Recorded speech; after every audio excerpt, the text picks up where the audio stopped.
Kita kembali lagi dengan Mimin di sini. Film ini adalah kisah nyata yang menginspirasi Herman Melville untuk menulis sebuah novel berjudul Moby Dick. Moby Dick adalah sebuah novel legendaris asal Amerika Serikat. Bercerita tentang peristiwa yang terjadi pada tahun 1820. Kala itu, listrik serta lampu pijar Edison belum ditemukan. Untuk menerangi kota di kala malam, diperlukan minyak yang berasal dari ikan paus. Peradaban manusia masih sangat bergantung pada minyak ikan paus sebagai bahan bakar untuk menerangi kota, sehingga perburuan ikan paus sangat tinggi. Sebuah kapal pemburu ikan paus yang bernama Essex hancur oleh seekor ikan paus raksasa. Para kru kapal menggunakan berbagai upaya agar dapat bertahan hidup di tengah samudra. Yang menarik dalam film ini adalah bagaimana mereka akan hidup dalam perahu kecil di tengah lautan lepas setelah kapal mereka hancur oleh ikan paus raksasa. Inilah In the Heart of the Sea. Makan bakso pakai garpu. Kita intro dulu. And it's for anywhere and anytime at all. Down here in the deep blue sea. It's completely idiotic.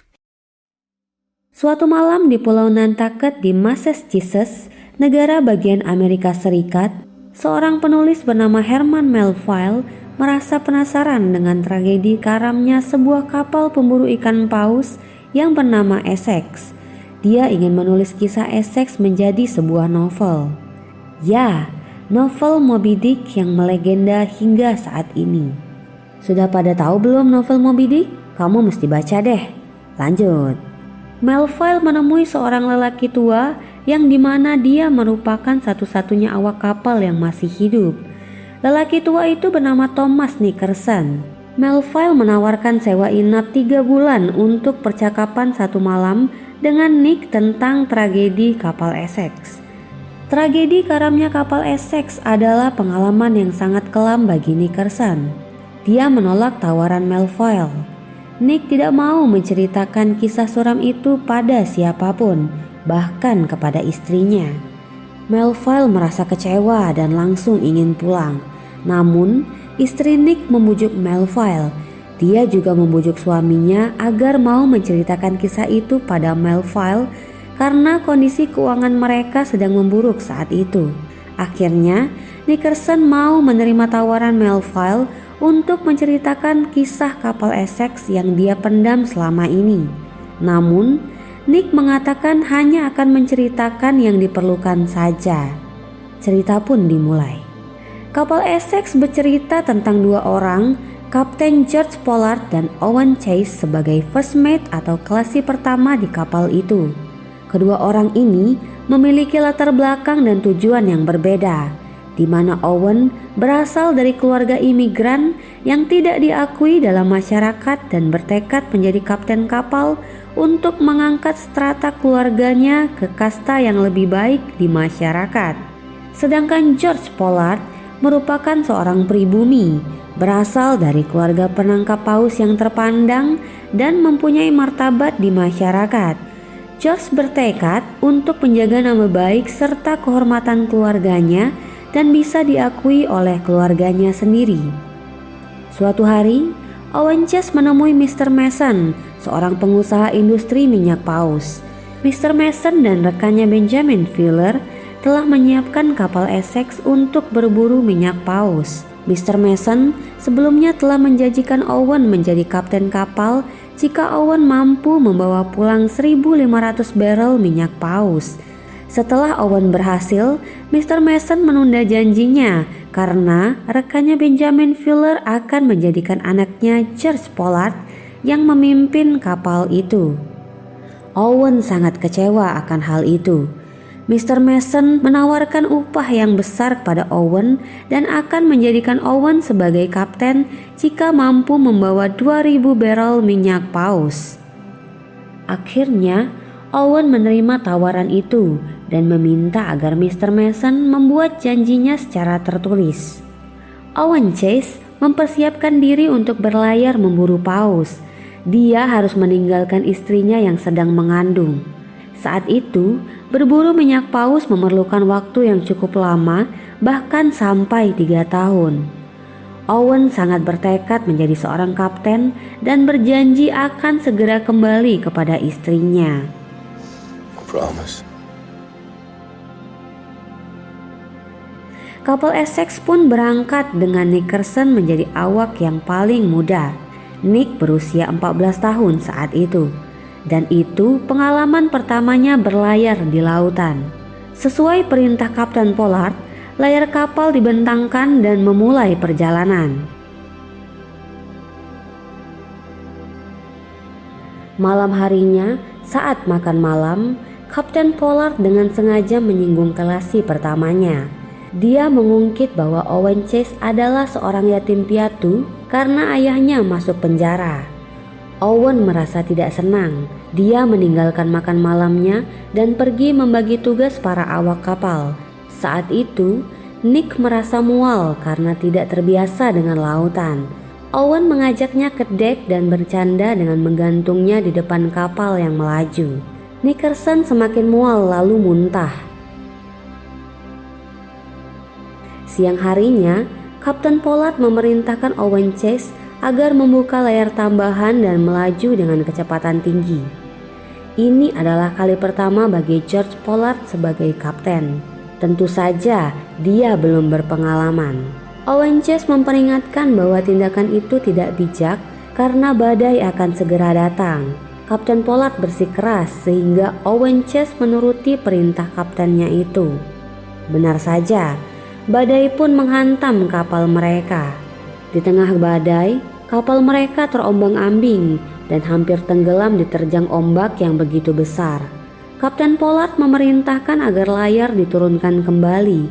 Dengan berbagai usaha, akhirnya Owen Chase yang berpengalaman berhasil menyelamatkan Essex dari badai. Kapten Pollard menyuruh Owen Chase mengumpulkan para awak dan segera kembali ke Nantucket untuk perbaikan. Sang kapten juga mengatakan bahwa itu kesalahan Owen Chase. Dia berlindung di balik nama besarnya. Owen Chase menyarankan agar tidak kembali ke Nantucket tanpa hasil. Tentu mereka berdua akan mendapat masalah besar. Sehingga mereka pun sepakat untuk melanjutkan perjalanan. Setelah 3 bulan berlayar, akhirnya mereka menemukan apa yang mereka cari, di mana sekelompok ikan paus berada. Berkat keahlian Owen Chase, seekor paus besar berhasil mereka tangkap. Mereka tidak peduli meski paus itu memiliki anak atau tidak. Paus besar ini menghasilkan 47 barel minyak. Meski sangat menjijikkan baginya, Nickerson masuk ke dalam kepala ikan paus itu untuk mengambil minyaknya atas perintah Owen Chase, karena hanya dia yang muat masuk ke sana.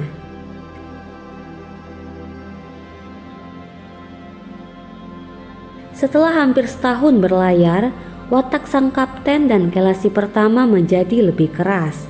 Hal ini karena keberadaan paus sudah mulai langka. Mereka belum juga mendapatkan paus setelah mendapat 47 barel minyak dari paus buruan pertamanya. Persediaan mereka juga sudah mulai habis, seolah pertanda bahwa mereka akan semakin lama untuk pulang. Akhirnya, mereka memutuskan untuk berlabuh di suatu pulau. Di sana, mereka bertemu seorang kapten asal Spanyol beserta awaknya. Kapten itu bercerita bahwa mereka menemukan suatu tempat yang mana di sana jumlah paus sangat banyak. Namun, kapal mereka diserang oleh seekor monster paus putih raksasa. Kapten Spanyol itu juga mengatakan bahwa hanya orang bodoh yang pergi berburu paus ke sana. Ketamakan, keserakahan, dan arogansi telah membutakan Kapten George Pollard dan Kelasi pertamanya Owen Chase. Mereka nekat dan pergi ke tempat yang dikatakan Kapten Spanyol itu. Mereka mengarungi lautan 4.800 km sepanjang khatulistiwa di tengah samudra. Jauh dari daratan, sejauh mungkin mereka berburu ikan paus. Para awak kapal tidak senang dengan keputusan mereka berlayar sejauh ini. Kapten Pollard dan Owen Chase tidak memperdulikannya. 14 bulan sejak keberangkatan mereka dari rumah. Kini kapal Essex telah mengarungi samudra dan ternyata benar, mereka menemukan puluhan bahkan ratusan ikan paus di sana. Dengan jumlahnya yang begitu banyak, seolah tempat itu tidak pernah terjamah oleh pemburu paus. Dengan hati riang dan gembira, Owen Chase dan Kapten Pollard beserta awak lainnya turun ke laut untuk menangkap paus-paus itu. Belum berhasil menangkap paus, skoci mereka seperti menabrak sesuatu. Ternyata itu adalah seekor paus raksasa yang menghantam skoci Owen Chase. Lalu paus raksasa itu pun mengibaskan ekornya, sehingga skoci mereka pun terbalik. Sementara Kapten Pollard masih berburu di jarak yang agak jauh dari mereka. Owen kembali ke kapal dan menambal skoci yang bocor. Saat Owen memperbaiki skoci di perahu, paus raksasa itu mendengar bunyi palu Owen dan berbalik lalu menghantam kapal mereka. Owen semakin geram. Dia meminta tombak terbesar yang mereka miliki. Dia melemparkan tombaknya dan tertancap di dekat mata paus raksasa itu. Namun, paus raksasa itu menghantam kapal mereka dengan ekornya, sehingga kapal Essex rusak parah dan tidak bisa digunakan lagi. Sekarang Essex sudah hancur, lambung kapal mulai bocor sehingga air masuk ke dalam. Dari kejauhan, Kapten Pollard melihat kapal mereka hancur. Dia melepas paus buruannya dan kembali ke kapal. Mereka mengumpulkan perlengkapan dan makanan yang bisa dibawa ke skoci. Minyak ikan paus hasil buruan mereka pun tumpah ke laut dan terbakar terkena percikan api. Kapal Essex ikut terbakar lalu tenggelam ke dalam laut. Kini Essex sepenuhnya telah karam. Malam itu, Henry Coffin menyalahkan Owen Chase dan hampir menembaknya. Kini mereka hanya mengandalkan 3 skoci untuk pulang. Tapi mereka berada di tengah samudra yang tentu sangat jauh dari daratan. Mereka pun mencoba bertahan dengan sisa makanan dan minuman yang ada. Sudah 12 hari semenjak Essex tenggelam. Semua arah tampak sama. Mereka hanya mengandalkan arah matahari di siang hari dan berharap bertemu angin barat yang mengarah ke Pulau Easter. Suatu malam, badai menghantam skoci mereka. Matthew Joy yang merupakan sahabat Owen sejak kecil, kepalanya terbentur sebuah kayu sehingga mengalami luka yang cukup parah. Owen terdiam saat melihat sosok seekor paus raksasa di ombak lautan. Paginya, Owen melihat Joy yang terluka parah. Owen meminta sedikit air yang mereka hemat untuk Joy. Salah satu awak berbisik kepada temannya mengatakan, "Mengapa buang-buang air untuk orang mati? Mereka menganggap Joy pasti akan mati, jadi harusnya tidak usah memberikannya air." Ini menandakan bahwa jiwa dan hati mereka sudah mulai hilang. Thomas Nickerson sudah tidak sanggup lagi melanjutkan kisahnya, karena kisah selanjutnya adalah bagian yang paling kelam. Namun Herman Melville memujuknya. Melville memberitahu Nick bahwa dia juga punya rahasia pribadi, bahwa dia bukanlah seorang penulis yang baik. Dia tidak percaya diri dan masih mencari jati dirinya. Lalu Nick pun melanjutkan ceritanya. Kini sudah 34 hari mereka terdampar di lautan. Persediaan makanan sudah mulai habis. Mereka membagi sekeping roti menjadi beberapa bagian. Owen langsung memakan bagiannya, sementara yang lain berdoa bersama sebelum memakan kepingan roti milik mereka. Sore itu, mereka melihat sebuah daratan yang tidak begitu luas. Mereka pun merasa riang dan gembira, sangat bahagia. Mereka segera mendayung perahu mereka ke sana. Tidak lama kemudian, Owen menyuruh awaknya berhenti mendayung. Owen melihat paus raksasa itu yang ternyata masih mengikuti mereka. Paus itu memporak-porandakan skoci mereka hingga sebagian awak meninggal. Awak yang selamat terdampar bersama skoci yang rusak di tepi pantai. Rasa lapar yang amat sangat membuat mereka memakan apa saja yang bisa dimakan. Mereka bertahan di sana dan menyalakan api agar jika ada kapal yang lewat dapat melihat asap bakaran mereka. Hari demi hari mereka lalui tanpa makanan, namun tak satu pun pertanda bahwa ada kapal yang lewat. Suatu hari, Owen melihat sesuatu di dalam gua. Owen mengajak awak lain untuk melihatnya. Di gua itu mereka menemukan tumpukan mayat manusia. Owen yakin bahwa tidak ada kapal yang akan lewat dari sana. Jika mereka masih bertahan di pulau itu, tentu mereka juga akan bernasib sama dengan mayat-mayat itu. Akhirnya mereka sepakat untuk meninggalkan pulau. Malam harinya, Kapten Pollard membuat sebuah tombak untuk berjaga-jaga jika paus raksasa itu kembali menyerang mereka. Pagi pun tiba.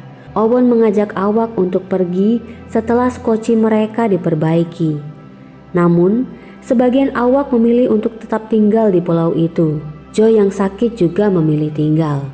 Dengan berat hati, Owen harus meninggalkan sahabatnya itu di sana. Owen berjanji jika selamat, Owen akan mengirimkan kapal untuk menjemput awak yang tinggal dan sahabatnya itu. Mereka melanjutkan perjalanan mereka di lautan. Sudah 48 hari mereka terdampar. Suatu pagi, Tom Nickerson terbangun dari tidur. Dia melihat skoci Kapten Pollard menghilang. Mungkin terbawa arus laut. Mereka mencoba memanggil-manggilnya. Salah satu awak di skoci Owen meninggal. Mungkin kelaparan yang amat sangat. Ketika awak lain hendak membuangnya ke laut, Owen melarangnya. Terlihat air matanya menetes. Owen mengatakan, pelaut tidak membuang apa yang mungkin dapat menyelamatkannya. Mendengar ini, para awak lain terdiam. Perasaan sedih yang amat sangat tak mungkin bisa diungkapkan dengan kata-kata di hati mereka. Thomas Nickerson menceritakan itu kepada penulis dengan hati yang bergetar. Dia menjelaskan di mana pada saat itu jiwa dan hati mereka benar-benar mati. Mereka menyiapkan jasad itu, mengeluarkan organ-organnya, memisahkan setiap daging dari tulang. Mereka memulai dengan memakan hatinya setelah terlebih dahulu didoakan, layaknya orang yang mendoakan makanannya sebelum makan. Inilah alasan Nickerson merahasiakan pengalamannya kepada siapapun, bahkan kepada istrinya. Dia takut jika orang akan menganggapnya sebagai orang yang jahat dan keji. Ternyata istri Nick mendengar semua cerita itu dari balik pintu. Dia mengatakan akan tetap mencintai Nick meskipun jika dia bercerita sejak awal. Istrinya menenangkan hati Nickerson agar kuat untuk menyelesaikan ceritanya. Thomas Nickerson pun melanjutkan ceritanya. Ternyata Kapten Pollard masih hidup. Mereka tersisa 4 orang di skoci itu. Untuk kelangsungan hidup mereka, di sana mereka membuat sebuah undian. Bagi yang kalah, dia harus bersedia dibunuh untuk dijadikan makanan. Saat itu sang kapten kalah saat undi, maka dia juga harus rela untuk dimakan tubuhnya. Kapten Pollard menyuruh Henry Coffin untuk membunuhnya. Henry adalah sepupu kapten. Dia tidak ingin membunuh dan memakan sepupunya itu. Akhirnya, Henry menembak kepalanya sendiri. Lalu awak lain mengambil pisau untuk menyiapkan tubuh Henry. Kapten Pollard sangat sedih atas pengorbanan sepupunya. Apa boleh buat, perilaku kanibalisme adalah satu-satunya cara untuk dapat bertahan hidup. Tubuh mereka semakin kurus dan kering. Lautan lepas terasa seperti padang pasir. Terik matahari membakar kulit mereka di siang hari. Suatu hari, skoci Owen dan Kapten Pollard bertemu. Mereka saling bercerita tentang kelangsungan hidup mereka. Sementara skoci ketiga hilang, mungkin tersesat. Tiba-tiba paus raksasa itu menghempaskan tubuhnya ke udara. Benar saja, paus itu masih mengikuti mereka. Dia memutar-mutarkan badannya ke permukaan laut. Kapten Pollard memberikan sebuah tombak kepada Owen. Paus raksasa itu mengitari skoci mereka. Kematian seolah semakin dekat. Dengan perlahan, paus raksasa itu berenang ke arah skoci mereka, seolah memperlihatkan tombak Owen yang sebelumnya masih menancap di dekat matanya. Seketika, Owen terdiam. Owen mengurungkan niatnya untuk melempar tombak. Dengan perlahan, paus raksasa itu pergi meninggalkan mereka. Hari demi hari mereka lalui. Suatu saat di sore hari, skoci mereka berpisah lagi oleh arus air laut. Ini kali terakhir Nickerson melihat skoci Kapten Pollard. Hari ke-87 terdampar. Skoci Kapten Pollard ditemukan sebuah kapal yang melintas. Di sana, yang tersisa hanya Kapten Pollard dan satu orang awaknya. Terlihat tulang belulang berserakan di skoci, yang artinya awak satunya telah menjadi makanan untuk mereka bertahan hidup. Sementara skoci Owen terus berlayar menuju lautan lepas tanpa adanya makanan. 90 hari mereka terdampar. Kondisi mereka sangat mengerikan. Badan mereka semua kurus kering. Mereka lemas tak bertenaga. Mungkin mereka sudah tak sepenuhnya sadar. Hingga kemudian Nickerson melihat burung yang terbang di udara. Ternyata mereka telah dekat dengan daratan. Nick membangunkan Owen. Dan benar, itu adalah sebuah daratan di daerah Chili, di mana sangat jauh dari rumah mereka. Mereka diselamatkan oleh penduduk di sana. 90 hari terdampar di lautan tanpa makanan yang layak, membuat mereka merasa aneh untuk pertama kali memakan makanan. Setelah mereka dirawat, mereka dipulangkan ke tempat asal mereka. Berlayar pulang memakan waktu 3 bulan. Saat mereka tiba di Nantucket, di sana mereka disambut orang-orang dengan tatapan aneh. Tak ada sorak-sorai, hanya keheningan. Memandang mereka seolah penampakan hantu. Jiwa dan hati mereka sudah tertinggal di lautan bersama karamnya Essex. Owen sangat bersyukur tak terhingga. Dia kembali berjumpa dengan istri tercinta. Kini anak Owen sudah tumbuh besar. Owen Chase tidak langsung pulang ke rumah. Dia pergi ke kantor maritim yang memberangkatkan kapal Essex berburu minyak karena masih ada masalah yang belum selesai. Kapten Pollard bersama Owen Chase sebagai kelasi pertamanya dimintai keterangan tentang karamnya Essex. Mr. Mason dan rekannya meminta mereka agar tidak menyebarkan kejadian yang sebenarnya, karena tentu hal ini akan mempengaruhi reputasi perusahaan pemburu minyak paus. Mengingat kejadian dan kekejian yang harus mereka alami, Owen Chase tidak mau menutupi kebenaran itu. Sepulang dari kantor, Nickerson menemui Owen Chase, dan saat itu adalah kali terakhir Thomas Nickerson bertemu dengan Owen Chase. Owen memberikan sebuah lencana pemburu paus kepada Nick. Lencana itu berupa tulang ikan paus, yang mana hanya dimiliki oleh mereka yang ahli dalam menangkap ikan paus. Keesokan harinya, George Pollard dipanggil di hadapan penyelidikan. Semua orang penting Nantucket ada di sana. Suatu pertemuan resmi. Meski ayahnya kesal, Pollard tetap menceritakan kisah yang sebenarnya di depan para petinggi Nantucket. Kejujuran membuat perasaan bersalah Kapten Pollard hilang. Kapten Pollard kembali berlayar untuk memburu paus raksasa itu. Namun, mereka tidak pernah menemukannya. Setelah itu, dia tidak pernah berlayar lagi.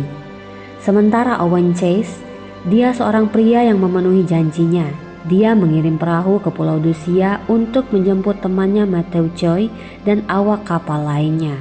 Sayangnya Joy telah wafat, namun 3 orang lainnya masih hidup. Lalu Owen Chase membeli sebuah kapal. Dia berlayar atas kemauannya sendiri sebagai pedagang. Itulah kisah yang diceritakan oleh Thomas Nickerson pada Herman Melville. Kisah itu akan dijadikan sebuah novel karya fiksi yang terinspirasi dari kisah nyata. Melville berjanji tidak akan menggunakan kisah itu secara keseluruhan dalam bukunya. Lalu, saat itu terdengar kabar bahwa ada seseorang yang menemukan minyak dari dalam tanah. Nick sangat heran karena mereka hanya tahu bahwa minyak hanya didapatkan dari ikan paus. Ini adalah kabar baik. Manusia tidak perlu lagi berburu ikan paus untuk diambil minyaknya. Herman Melville menyelesaikan novelnya pada tahun 1850. Novel itu berjudul Moby Dick, cikal bakal salah satu novel Amerika Serikat yang sangat legendaris hingga saat ini, sehingga film ini selesai. Gimana filmnya? Menurut Mimin, pesan moral dari film ini jelas menunjukkan bahaya dari ambisi, keserakahan, dan perburuan keuntungan. Juga tentang keserakahan yang dikontrol oleh segelintir orang penyandang dana yang mengatur dan menikmati hasilnya di ruang-ruang tertutup. Ambisi serakah yang bahkan tidak peduli dengan ancaman malapetaka yang menimpa awak kapal. Kedua, film ini juga berpesan kalau cerita sesungguhnya tentang tragedi dan malapetaka tidak boleh disembunyikan oleh tekanan kepentingan ekonomi politik dari segelintir orang yang serakah. Tragedi yang mereka alami bukan hanya sekedar pembelajaran, tetapi juga penghargaan terhadap mereka yang rela mati demi kelangsungan mereka yang hidup. Singkatnya, sejarah tentang tragedi tidak boleh menulis dirinya dalam kebohongan demi menjaga kepentingan dan reputasi segelintir manusia yang bernafsu memburu untung tiada ujung. Semoga kita dapat mengambil pelajaran dalam kisah ini. Saya Nana dan terima kasih telah menonton. Bye-bye.